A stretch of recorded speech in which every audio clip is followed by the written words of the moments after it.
रीनीट होना चाहिए, 100% होना चाहिए। मैं भी सपोर्ट करता हूं। तो उन विद्यार्थियों के शायद यह न्याय होगा जिन्होंने इस तमाम धांधली में कोई हिस्सेदारी नहीं की। कड़ी से कड़ी कार्रवाई हम करने वाले हैं। जिसके एक बार नंबर आ गए उसके दो बार भी आ जाए, दूसरी बार भी आ जाएंगे, जितनी बार देगा उसके उतनी बार आ जाएंगे। ऐसा नहीं होता है। ऐसा देखिए 620 से 650 वालों का तो मैं मानता हूँ रीजनेबल है। तो बाकी रियल स्टूडेंट्स हैं जिन्होंने मेहनत करके लाए, उनका क्या दिक्कत है? रीनीट होना चाहिए, 100% होना चाहिए। मैं भी सपोर्ट करता हूं, क्योंकि पेपर बड़े लेवल पे लीक हुआ है। तो उन बच्चों की क्या गलती थी जिनका स्कोर 620, 630, 640 और 650 आ रहा है? क्या उनको सीट नहीं मिलना चाहिए था? मिलना चाहिए था। बिल्कुल गलत हो रहा है उन लोगों के साथ में, क्योंकि अगर पेपर लीक नहीं होता तो उन लोगों को सीट जरूर मिल जाती। लेकिन मेरा सवाल बस आपसे इतना सा है, क्या उन लोगों की क्या गलती थी जिन लोगों ने कड़ी मेहनत से 650 प्लस स्कोर किया इस बार और मेडिकल कॉलेज की सीट मिल रही उन लोगों के साथ में? क्या उनकी एंजाइटी, क्या उनका डिप्रेशन, क्या उनकी प्रॉब्लम आप लोगों को नहीं दिखाई दे रही है? तो मैं बोल रहा हूं कि नो रीनीट होना चाहिए। इसका मतलब बस इतना सा है कि इस वीडियो को आप एंड तक देखना। उनमें से सब लोग रीनीट के पक्ष में नहीं है, क्योंकि यह परीक्षा बहुत स्ट्रेसफुल परीक्षा। इन लोगों ने यह परीक्षा 2 साल, 3 साल, 1 साल की तैयारी के बाद दी थी और अब उन्होंने माना था कि परीक्षा हो गई। कई विद्यार्थियों ने तो अपना बोरिया बिस्तर बांध लिया। वे अपने शहरों को बदलकर अपने घरों वापस चले गए थे। अपनी किताबें उन्होंने बांध कर रख दी। कई बार तो उन्होंने किताबें किसी और को दे दी कि बस हो गया। तो उन विद्यार्थियों के शायद यह न्याय होगा जिन्होंने इस तमाम धांधली में कोई हिस्सेदारी नहीं, उन्होंने ईमानदारी से परीक्षा दी थी और उनकी दृष्टि में जो उनको परिणाम मिला था वह उनके श्रम के हिसाब से ठीक परिणाम। ना तो उनके अंक जो है बहुत ज्यादा बढ़े हुए आए थे, ना बहुत ज्यादा कम आए थे। जितना कि अब उन्हें फिर से परीक्षा देनी पड़े, जिसमें कोई गारंटी नहीं है कि वे अपने उस प्रदर्शन को दोहरा पाए। री एग्जाम क्यों ना हो, आप क्यों नहीं चाहते जी? सर ये कोई भी पेपर होता है तो उसके पहले केवल पढ़ाई नहीं काम आती है। पेपर से पहले हर पेपर के लिए 1 साल का टाइम मिलता है, 9-10 महीने का टाइम मिलता है। पेपर से पहले आपको पढ़ने के लिए रिद्म बनानी पड़ती है, जो रिद्म टूट चुकी है मेरी। अब एक रिद्म बनानी पड़ती है। पेपर से पहले माइंडसेट रहता है 4-5 महीने की, अब 5 महीने बचे, अब 4 महीने बचे, अब पेपर आने वाला है, 1 दिन पहले बचा है। पेपर के दिन आपकी कैसे तबीयत है, सब कुछ डाइट वगैरह सही करनी पड़ती है कि कहीं पेपर के दिन ना तबीयत खराब हो जाए। मल्टीपल रिविजन्स करने पड़ते हैं पेपर से पहले। वही 0 से वापस स्टार्ट करना वुड नॉट बी फिजिबल। और कई जो बच्चे जो रीनीट की मांग कर रहे हैं उनका ये कहना है कि जिसके एक बार नंबर आ गए उसके 2 बार भी आ जाए, दूसरी बार भी आ जाएंगे, जितनी बार देगा उसके उतनी बार आ जाएंगे। ऐसा नहीं होता है। ऐसा देखिए 620 से 650 वालों का तो मैं मानता हूँ रीजनेबल है, क्योंकि अगर मैं भी उस रेंज में पढ़ता तो मैं भी शायद एंजॉय कर रहा था, अपनी लाइफ एंजॉय कर रहा था। मुझे भी लगता कि हाँ मेरा सिलेक्शन हो रहा है until and unless result out हुआ। बट जिसके 620, 610 भी नहीं टच हो रहे हैं, उससे नीचे के कोई अगर एग्जाम की री मांग कर रहा है, दैट्स वेरी फेयर चांस कि वो बस चाह रहा है कि एक और मौका मिल जाए। और बस इस मौके में तो मैं बस 1 महीने में ऐसे पढ़ लूंगा कि अब तो निकालिए। इशू है वो। कितने मार्क्स आपके हैं? 694। Without dropping? No, without drop.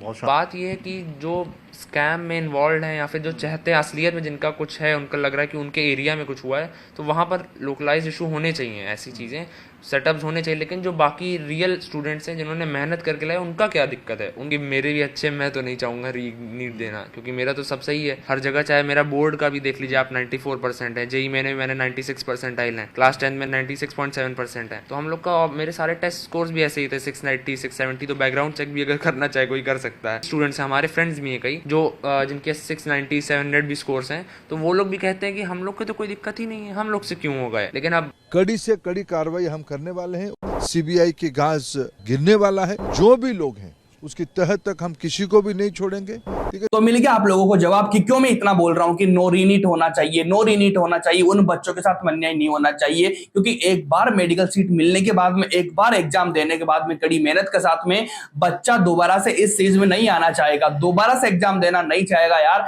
क्योंकि किसी की हिम्मत नहीं होती। बहुत डिप्रेशन में चला जाता है इंसान इस चीज को लेके, यार सीट मिलती हुई मेरे हाथ से छूट रही है, अब पता नहीं है कि आगे क्या होगा। इन जिन लोगों ने बोला ये लोग मेडिकल सीट को डिजर्विंग है, अच्छे स्कोरिंग है, और जो फर्स्ट वीडियो जो आपने देखी भैया, बहुत बड़े लीडर है और बहुत ज्यादा एक्सपीरियंस वाले लोग हैं, उन्होंने बोली है ना कि यार एंजाइटी, डिप्रेशन इतना हो जाता है ना कि, और उसके बाद में नेक्स्ट एग्जाम में कोई जरूरी नहीं होता है कि इस बार सिलेक्शन होगा तो अगले बार ही मेरा सिलेक्शन हो जाए, जितना नंबर इस बार आ रहा है कि अगली बार में मेरा नंबर आ जाए, ये जो जरूरी नहीं होता है। बहुत अनसर्टिनिटी होती है भाई, क्योंकि कंपटीशन एग्जाम में आप लोग भी बहुत बड़े ऐसे चीज को समझते हैं।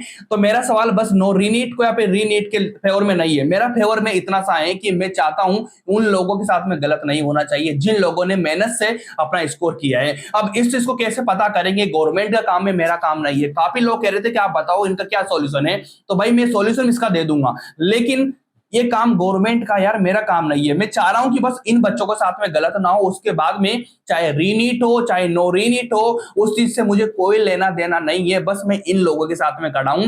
अब यहाँ पर कुछ लोग बोल रहे थे क्या भैया तेरे को एनटीए से कुछ पैसा मिल गया क्या, कितने करोड़ तुझे मिले हैं? तो सुन ले भाई, मैं भी तुम्हारी जैसे नीट एस्पायरेंट हुआ करता था कुछ साल पहले, उसके बाद में मैं पढ़ा रहा हूँ, टीचिंग कर रहा हूँ आप लोगों को, ठीक है भाई। मैं इतना बड़ा इंसान नहीं हूं कि मुझे एनटीए गवर्नमेंट पैसा देगी वीडियो बनाने के लिए। मेरे 10-20 मिलियन सब्सक्राइबर नहीं है। मैं इंडिया में इतना फेमस नहीं हूं कि यार लोग मुझे पैसे देंगे वीडियो बनाने के लिए। सेकंड पॉइंट आप लोगों का था कि तू भैया व्यू के लिए वीडियो बना रहा है। तो मेरे दोस्त एक बात सुन लेना कि 23 लाख बच्चे जो रीनीट चाहते हैं, क्या मैं उनके फेवर में वीडियो बनाऊंगा तो वहां पर ज्यादा व्यू आएंगे, या फिर जो 50,000 बच्चा चाह रहा है कि नो रीनीट होना चाहिए उनके फेवर में वीडियो बनाऊंगा तब मुझे व्यू मिलेंगे? तो देख ले, एक तरफ 50,000 बच्चे, एक तरफ 23 लाख बच्चे, बता किस साइड में व्यू ज्यादा आएगा? इस साइड आएगा, इस साइड नहीं आएगा? तो यहाँ पर सच्चाई है भाई, सच्चाई के साथ में कोई भी वीडियो नहीं बनाता है। यूट्यूब पे जो वीडियो बन रही है ना, बिल्कुल 100% फर्जी होती है।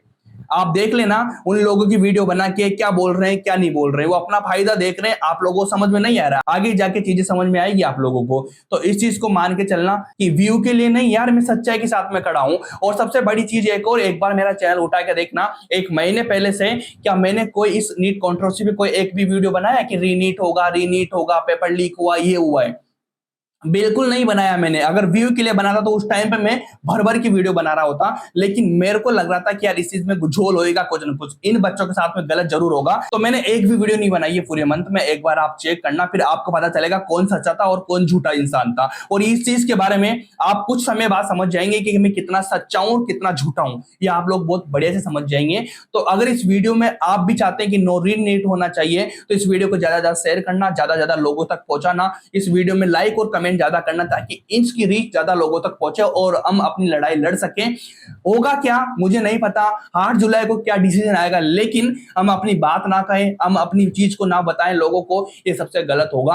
आप अपनी आवाज उठा सकते हैं, जो होगा वो देखा जाएगा, लेकिन मैं अपनी सच्चाई के साथ में आप लोगों के साथ में खड़ा हूं, तो आप लोगों को मेरा सपोर्ट करना चाहिए। जो होगा वो देखा जाएगा। बस मैं इतना ही बताना चाह रहा था कि इसके पीछे मेरा क्या लॉजिक था कि मैं क्यों नो रीनीट चिल्ला रहा हूं। इसका एक यही रीजन है। अगर वीडियो आपको अच्छी लगी है तो इसको शेयर करो, लाइक करो। मिलते हैं नेक्स्ट वीडियो में, तब तक के लिए okay bye, thank you so much.